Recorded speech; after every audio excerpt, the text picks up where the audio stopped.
আমাদের এই মিছিল নিকট অতীত থেকে অনন্তকালের দিকে। আমরা বদর থেকে অহুদ হয়ে এখানে শত সংঘাতের মধ্যে কাফেলায় এসে দাঁড়িয়েছি। কে প্রশ্ন করে আমরা কোথায় যাব? আমরা তো বলেছি আমাদের যাত্রা অনন্তকালের। উদয় ও অস্তের ক্লান্তি আমাদের কোনো দিনই বিহবল করতে পারেনি। আমাদের দেহ ক্ষত বিক্ষত, আমাদের রক্তে সবুজ হয়ে উঠেছিল মুতার প্রান্ত।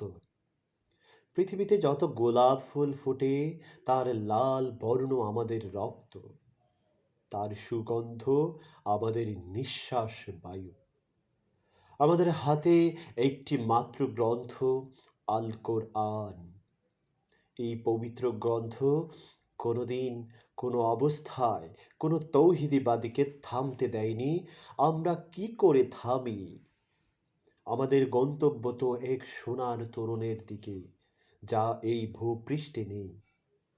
আমরা আমাদের সঙ্গীদের চেহারায় ভিন্নতাকে গ্রাহ্যের মধ্যে আনি না, কারণ আমাদের আত্মার গুঞ্জন হু হু করে বলে আমরা এক আত্মা, এক প্রাণ।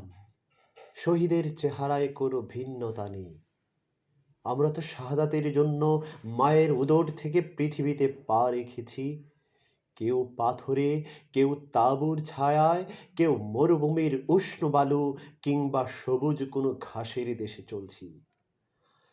আমরা আজন্ম মিছিলেই আছি, এর আদি বা অন্ত নেই। ১৫০০ বছর ধরে সভ্যতার উত্থান পতনে আমাদের পদশব্দ একটুও থামেনি। আমাদের কত সাথীকে আমরা এই ভূপৃষ্ঠের কন্দরে কন্দরে রেখে এসেছি। তাদের কবরে ভবিষ্যতের গুঞ্জন একদিন মধুমক্ষিকার মতো গুঞ্জন তুলবে। আমরা জানি আমাদের ভয় দেখিয়ে শয়তান নিজেই অন্ধকারে পালিয়ে যায়। আমাদের মুখবয়ে আগামী উষার উদয়কালের নরম আলোর ঝলকানি।